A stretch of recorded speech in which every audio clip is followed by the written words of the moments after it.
have very important issue for you today. Hi, my name is Eunyeop. I'm Haruka And we are edYOUcation.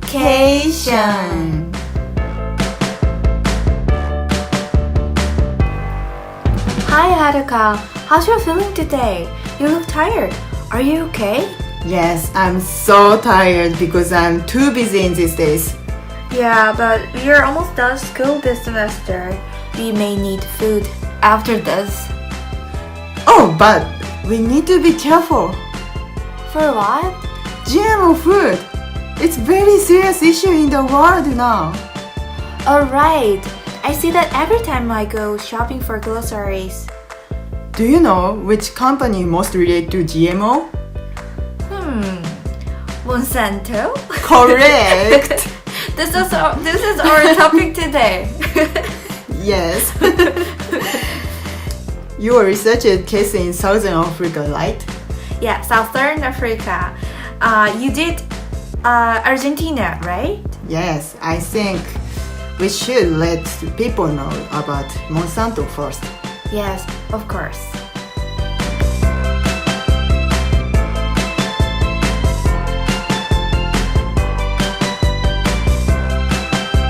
edYOUcation.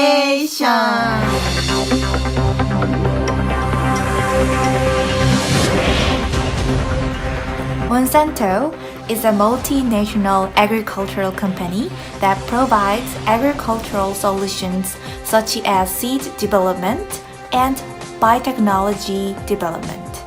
It is the largest company related to crop cultivation in the world, and it owns a quarter of the global agribusiness market. Monsanto was merged with German multinational chemical company Bayer in 2018. The company was founded in 1901, and their main product was the artificial sweetener saccharin, which is banned completely in 1972 by United States Department of Agriculture. After that, Monsanto began to focus its capacity on agricultural biotechnology in the 1980s. Since 2001, the company has announced the Monsanto Pledge commitment to sustainable agriculture. Monsanto currently focuses on breeding, cultivating, producing, and selling corn, cotton, oilseed rape, and vegetable seed. They have also been involved in technology development for efficient farming and farming cost saving.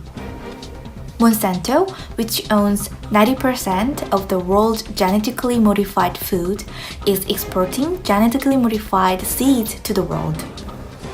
It has offices in 46 countries around the world. edYOUcation.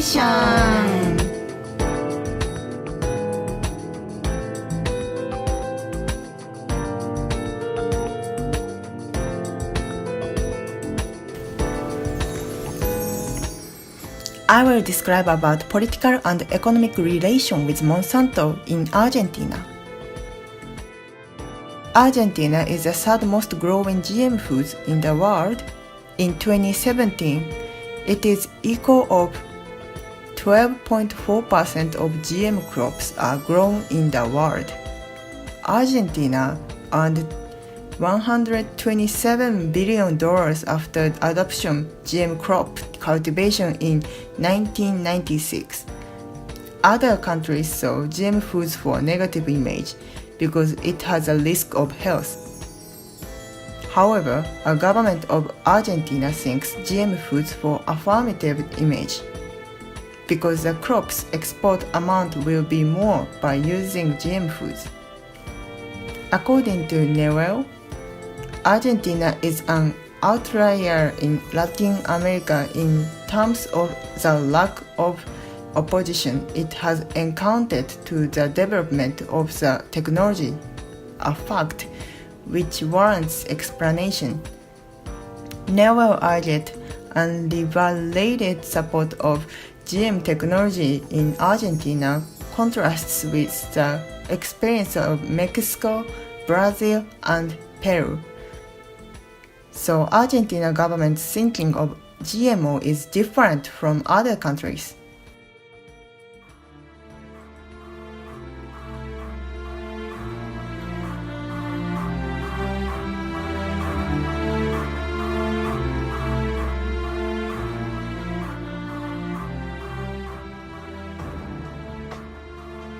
President Carlos Menem's neoliberal reform agenda triggered to be generalized of GM crops. President Carlos Menem began to focus on neoliberal reform agenda during 1990s, and the agenda was included to support to export GM soybean to other countries for livestock feed. Nawal described Menem oversaw wide-ranging economic liberalization during the 1990s, with significant impacts on the transport and distribution costs affecting the agriculture sector.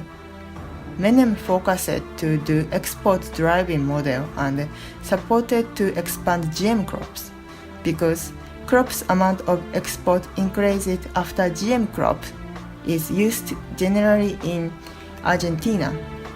GM seeds began to popular in Argentina after the economic liberalization. Argentina government got benefit, but it also triggered that Argentina cannot stop to grow GM crops.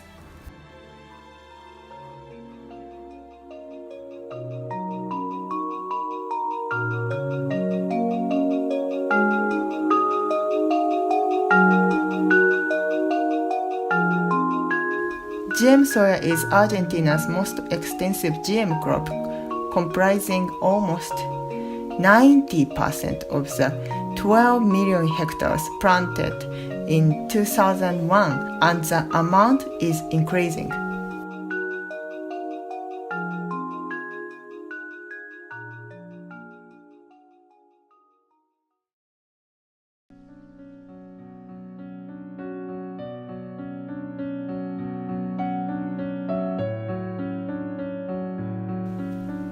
According to TRAD, Nestor Kirchner government from 2003 to 2007 positioned far from the previous neoliberal model, promising development and economic growth through strong state intervention. It seems like that Nestor Kirchner will lead the agriculture industry different way from Menem, but his government also supported growing GM crops. Kirchner decided to do some social programs. Supporting to create small business is one of the examples of social programs. However, these programs need to use money, and it came from benefit by exporting GM crops. This program sounds like supporting people for promoting business, but agricultural companies in Argentina are absorbed by multinational companies. Monsanto.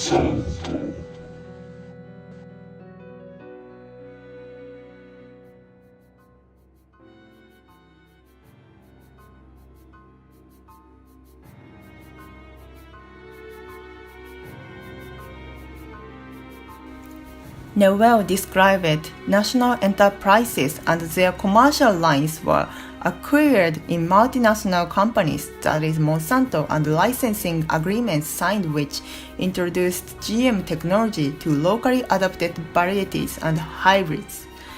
Therefore, Argentina's enterprises were absorbed by multinational companies, that is equal of conquering Argentina by agriculture technology. Dutta described, diffusion is a lens that propagates Western hegemony because the innovation is almost always a creation of the Western mind.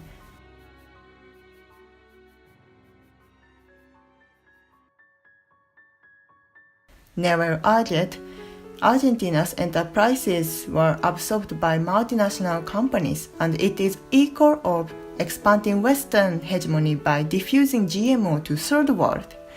Absorbing Argentina's agricultural companies also become many employees were fired they are really tough to get job, and it shows Argentina government focusing developing business by neoliberalism. And it shows Argentina government focusing developing business by neoliberalism. However, the government ignored to see the people who is tough to get job because of the GM foods. Argentina government cannot stop to export GM crops because they earn benefit for doing some projects, but it also make a reason that citizens feel tough to live.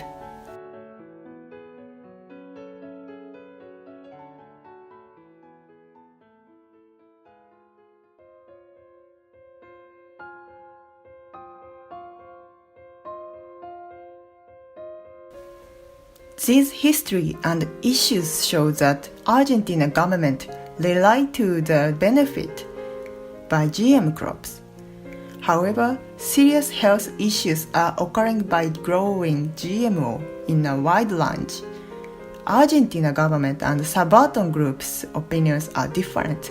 Sofia Gatica, who got Goldman Environment Prize in 2012, established Madras de Ituzaingó Annexa, that is a Surbaltern group of opposing to use GM foods and the pesticides. I will play documentary video that Sofia shows serious health issue in Argentina.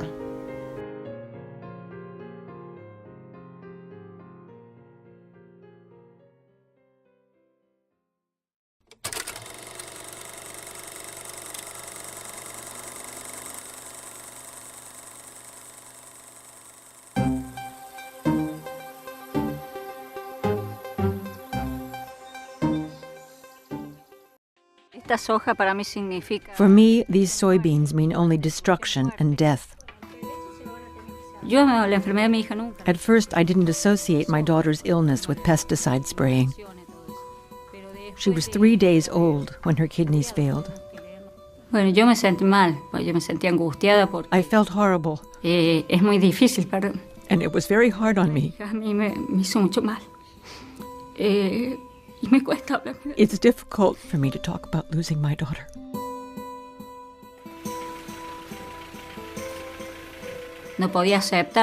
I could not accept the reasons for my daughter's death. That's when I decided to go door to door. Sofia organized other concerned mothers to create a map of all the illnesses in their neighborhood.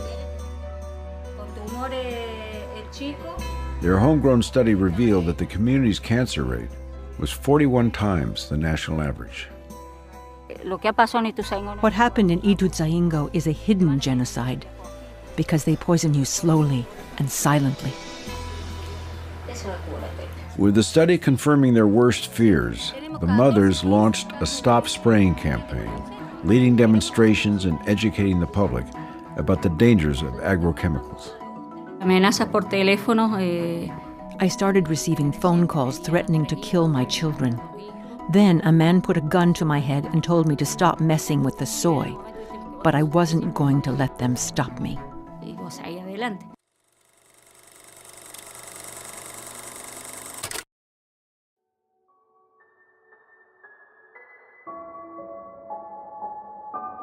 Oh, this is really serious issue, I feel.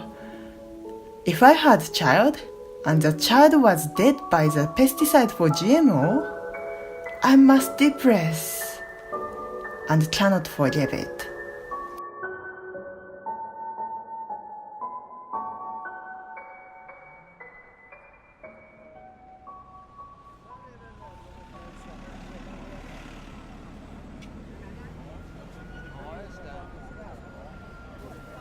Sofia does movement in many places of Argentina, and it makes more people notice the serious health issue. Neighboring village of Aniscade in Sofia's living place, and the place was used too much pesticides for GM crops. Sofia described cancer patient become 41 times more than world average in Ituzaingó Annexo on outstrikes of Cordoba in Argentina. She found the health issue in the village and began to make action for protesting to grow GM crops.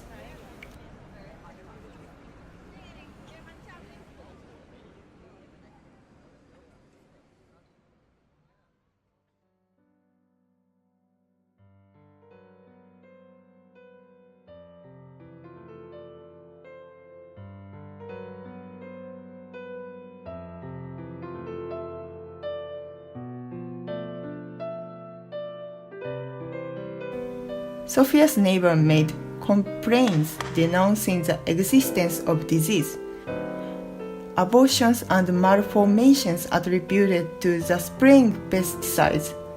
Sophia and Madres de Izango Anexo helped to support the complaints. First Criminal Chamber issued an unprecedented ruling on environmental pollution due to the use of pesticides in urban areas, condemning a producer and an agro-applicator pilot in 2012.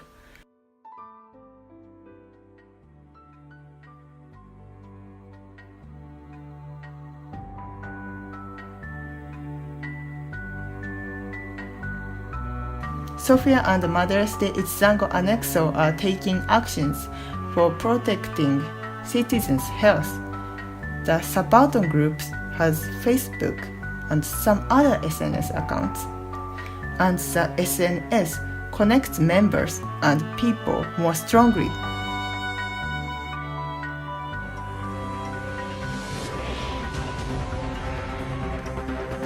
Thanks, Haruka, letting us know about the case in Argentina. And for next, I'm going to introduce another issues in Southern Africa in cultural point of view and political economic. Finally, we are going to listen a small farmer's voice of criticism through social media.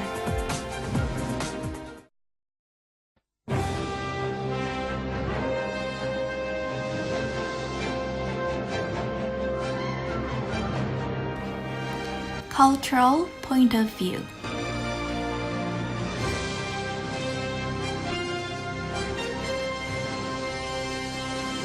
Hunger in Africa is a serious problem due to natural disasters such as war and drought. Is it the right solution for African countries to grow genetically modified crops to solve the food shortages problem and hunger?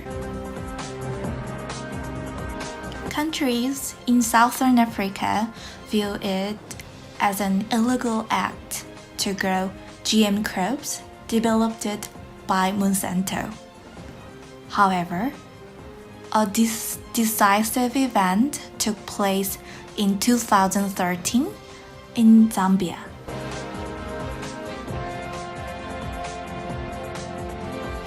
It is the case that Zambia received 100% genetically modified corn from the United States.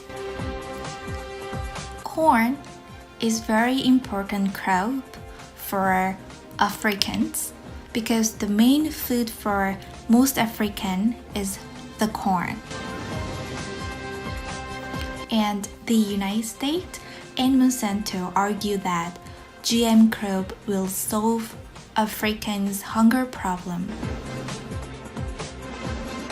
However, Robert Mugabe, who was president of Zambia, rejected GM crops. And he accused the United States of causing food poisoning to people suffering from food shortages. Further, he urged the World Food Program to stop distributing GM corn immediately because they think GMO food causes cancer induction, infertility, fetal disturbance, and it's harmful to the environment. So, Southern African criticized the US and Monsanto for monopolizing the world food supply.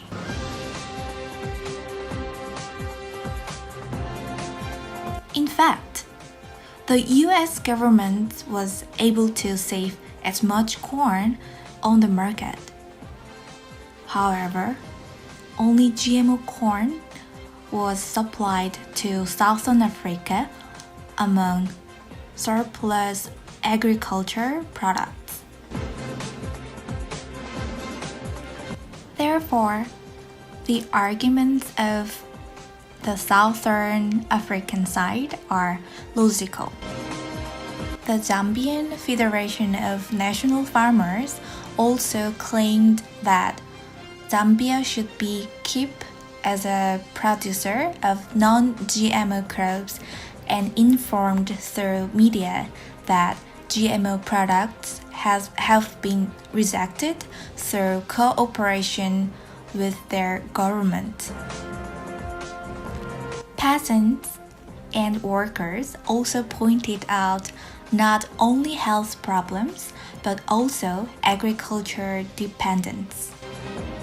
They say if they grow GM crops, they have to rely entirely on multinational biotechnology companies.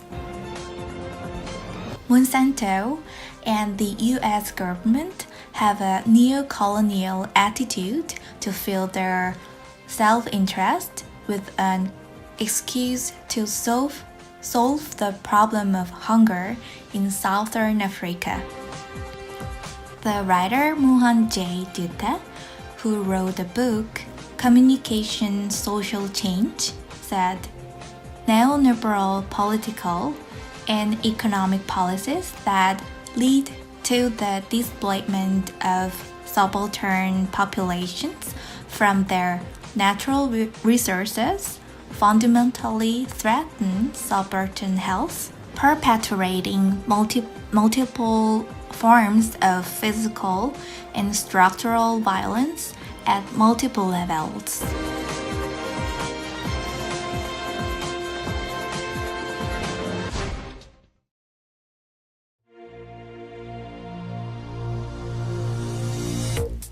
Economic political point of view of cases in Southern Africa. The most well-known case for the distribution of GMOs in Southern Africa is the GMO food aid of the US of International Development in 2002. The US government provided about $266 million in urgent hunger relief aid to 6 Southern African countries during extreme drought. And it is an international practice to donate cash to beneficiary countries such as Southern Africa or international aid organizations when donating food aid in starvation situations, and to make it possible for recipient countries to buy and distribute food directly in open markets. However, as mentioned earlier, the US and Monsanto donated 100% genetically engineered corn, not the cash. This also can violate international practices. Also, some people who support genetically modified cultivation argue that the knowledge gaps must reduce through social media between African and developers. Indeed, they say they can solve Africans' food problems by introducing Monsanto's advanced technology to undeveloped Africa. This is not only a statement related to the concept of neo-colonialism that I've argued above, but it also violates African sovereignty.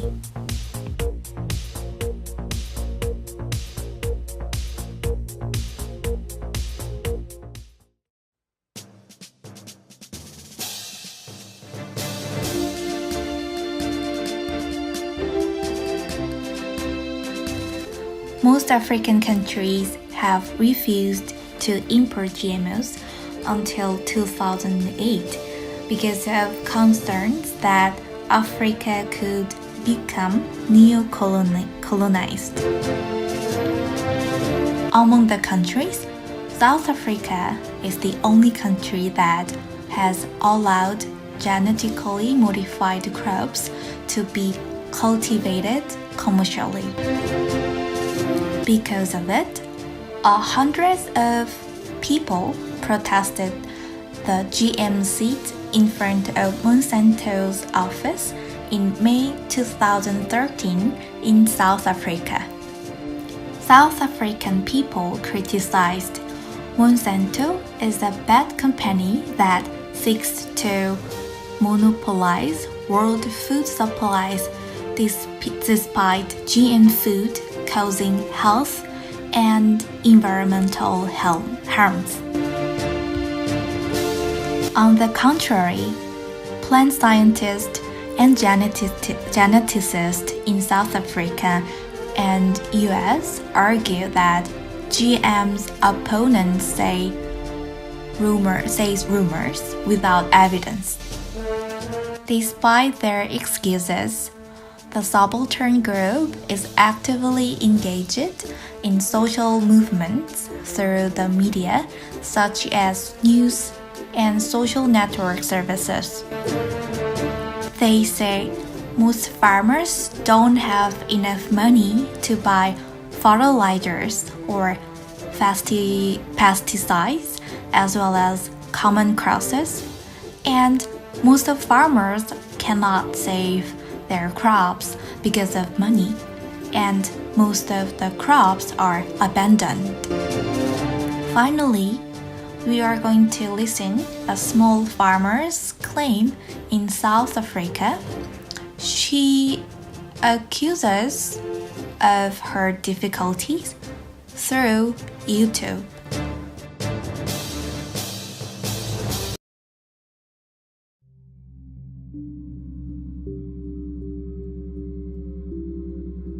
Hi everybody, my name is Haruka. I am a small farmer and environmental activist. It is, I think, in my opinion, one of the biggest issues that we're facing in our country because it directly involves our food. And if we don't have food, we will all die. So it's quite a massive issue. It directly also affects our freedom because at the moment as it stands, the way the bill is written, it is designed to take the rights away from small farmers and normal people on the ground and give it all to big corporations and who will own the rights to our seeds. And that's a massive issue.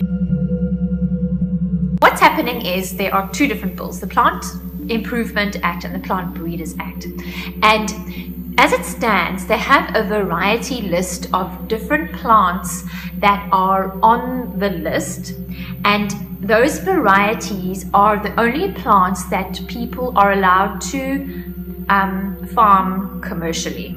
So in other words, the things that are on the list are the only things that you're allowed to farm and catch the seeds and sell. So the issue with this list that they have is that there are certain varieties that are on the list. There are also many varieties that are not on that list.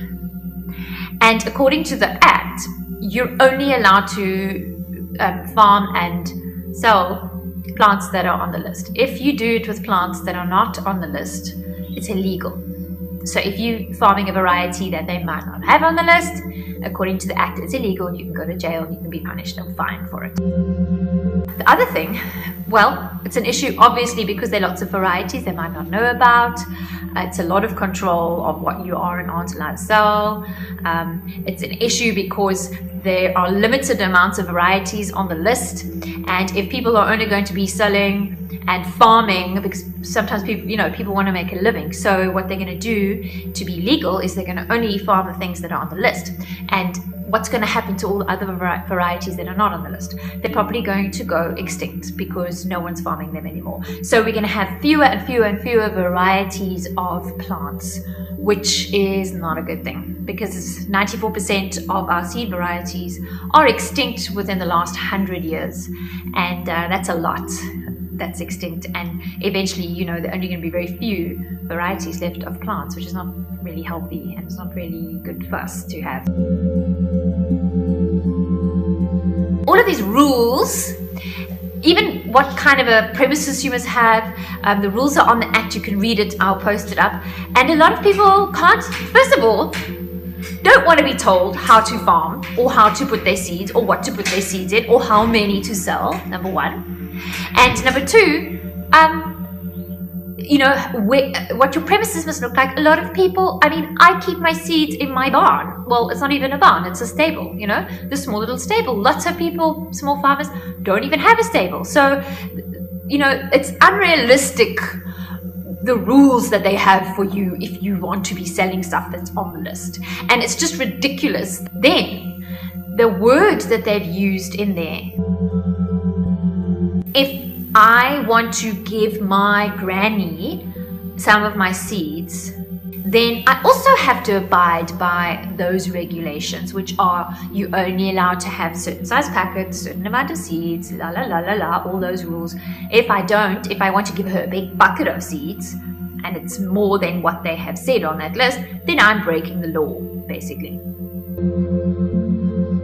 We all know how bad genetically modified food is for our earth and health of people. Okay, that's whole another issue. And through crossbreeding. The big companies like Monsanto, who owns most of our seeds in South Africa. Monsanto are a chemical company who create GMOs, and lots of controversy with them, and they've just merged with another big company called Bayer, who are part of the pharmaceutical industry, and they are hated, probably the most hated company on earth, because they have caused so much destruction. And they're not even a South African company, so they own all the seed companies in South Africa, and they own most of the rights to the plants, and they own all of the GMO seeds, which is all our maize and our soya in South Africa. And those are the kind of companies that are breeding and owning the rights to our plants. So you have to rebuy the seeds each and every time you want to plant. So I buy my seeds, I plant. Next season, I have to buy my seeds again, plant, buy my seeds, plant. Okay? So that in itself is a massive issue, because I can't just save my own seeds and regrow. And that creates sustainability, because if you plant things, you understand how many, just of one plant, how many hundreds or thousands of seeds you can get from one seed. And then you can keep yourself going forever. You never have to buy seeds again. You can just replant, and it makes you sustainable. You can feed yourself. You don't have to rely on a corporation or a company. You don't have to rely on anyone. You will always have food. You need soil, water, and a seed, and then you will always have food. Okay, so what this is doing is it's not allowing people to be able to catch their own seeds, give them away, grow their own food, continue to just keep the cycle going. They are bound and owned by those companies, because they have to continue buying seeds from them. So then they will never be sustainable, because they've got to spend their money on buying seed each time. Okay, so now that's an issue, because it takes away your freedom. It takes away your ability to just have an abundance of food and seeds. And small farmers swap their seeds a lot. They exchange their seeds. There's always seed swaps, and if you've got a nice a stock of seeds and I don't have enough of your one, then we exchange. And small farmers, that's how they work. They don't really buy seeds. They're just exchanging seeds the whole time, and this act is going to make that illegal, basically. And another thing, which is an issue, is there's the potential of them being able to own the rights to a lot of our indigenous plants by just maybe taking a seed, tweaking it a tiny bit, changing something small in it, and then owning the rights to that seed. And in the act, it says they will consider something new if it's a variety that they've never heard of before. So now, who are these people who know every single variety that exists? What if a company or a corporation or someone finds a seed that's an ancestral seed that they might not have on their books, and they take it and they want to own the rights to it, and they go and they check their archives, and because these people, they don't know every single variety, they don't have it written down. And then they say, oh, we haven't seen that variety before. Has it been registered before? And they check. If it hasn't been registered in the last year and we haven't seen it before, it's new and you can own the rights to it. So now what's going to happen if it's family saved seed and you've been using it for a long time, and suddenly someone owns the rights to it, and therefore you growing it and planting and saving it in your seed bank, it's too bad, because they've registered the seed and they own the rights, and it is actually illegal and you can go to jail. So all of these small farmers, and 80% of the food in the world is supplied, by the way, by small farmers. All of these small farmers are going to be owned by the corporations. They're not going to be able to save and exchange and give away and create food security. Because a lot of people, if you've noticed, I don't know if you've noticed or seen a trend, a lot of people are starting to understand they need to grow their own food, because it's so easy to grow your own food and there's so much starvation. And we want to create an abundance of food and seeds, because you really can have a lot of food if you can keep your own seeds and catch your own seeds. But at the moment, these acts are basically putting a nice glass dome protection around the seed breeders and saying, these are your gods, you may not touch them, stuff everybody else around, you will pay them every time you want to grow something. We're going to protect these guys, and who are those people that they're protecting? Who are those corporations? It's not a little farmer down the road who's got a massive, like a lab where they are breeding. It's not those guys, it's not them. It's the big companies who aren't even South African, like Monsanto, who are owning the rights to our seeds. So if this act goes through as it is now, today, our seed rights will be taken away. Just the idea of owning rights to a plant that God made is crazy, because it's commercializing and it's turning something that gives life and it feeds you into a money-making scheme where the big companies make money, but the people who need to eat are they can't continue to feed themselves with it. So just that on its own is totally psycho, because seeds should be free. Everyone should just be able to have seeds. And in my opinion, I think that the government should fund people who are breeding, if they're crossbreeding and not hybridizing or making GMOs, because those are a bad idea. But people who want to create new varieties, the government should fund them. And they should just allow the varieties to stay free and not make it into a money-making business. That is happening in Africa. They want to commercialize the seed industry in Africa. Billions and billions of seeds, tons of seeds get bought, and they're giving the money to those guys. It's not even coming back into our country. One of the biggest issues that we're facing now in South Africa, the whole world is also, facing problems like this, but we have to fight this act, because if it comes out as it is, I will be arrested, because I take my seeds and I get buckets of seeds and I let people stick their hands in and take handfuls. I give it to them in old paper bags. I don't have the fancy premises that they want me to have, and lots of people as well don't. I don't abide by all of their rules, nor do I want to, because I want to farm the way I want to farm. I don't want to be told how I have to farm, or I'm going to go to jail, because everyone has their own ways. So if that law goes through and you are giving seeds away or sharing or not abiding by their laws, then there's a potential of us all getting arrested just for growing our food and giving it away and selling it. Okay. And there's a potential of all the corporations just totally owning us and our small farmers not surviving because they can't buy seeds all the time. So please, please, please, I hope this explained the act a little bit. There is a lot more to it. Another thing that annoyed everybody at the public hearings was that the average human could not understand what the hang, all of that jargon and cross, going back to page 52 and to it just so complicated. Not even in most people's language, that they were saying we have to come and fight against this act, but half of it we don't even understand. So you telling us that this is for the public and you want us to give our opinion on what this is, but we don't understand what you've written. There's so much small print, there's so much, it's so complicated.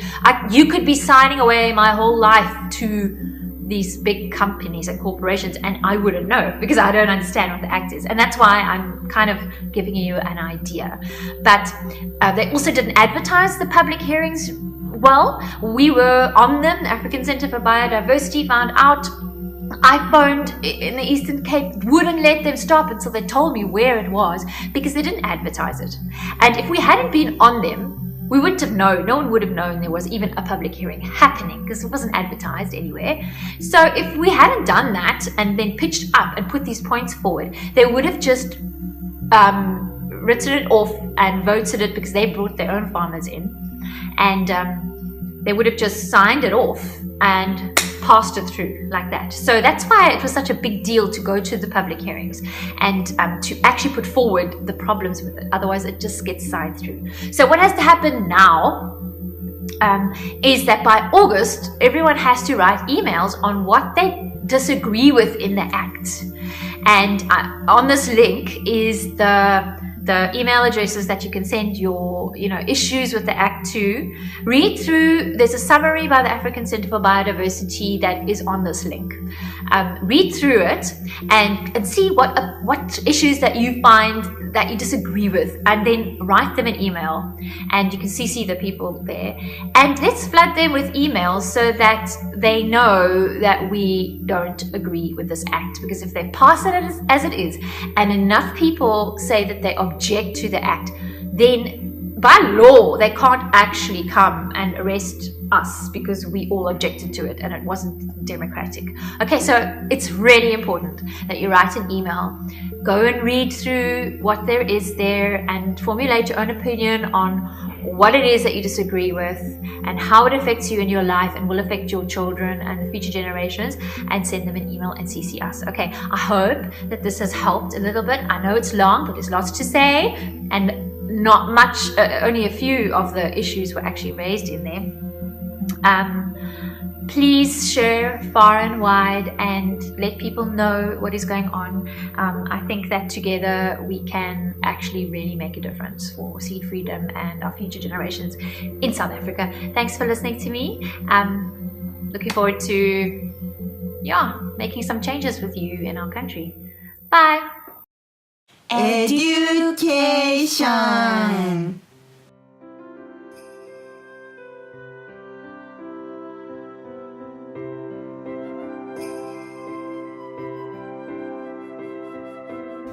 Yup, it was really interesting about your researching. I didn't know the serious issue in Southern Africa. Oh, Haruka, I was also interested in your research. Argentina also have GMO issue. I think issue of GMO becomes serious problem day by day.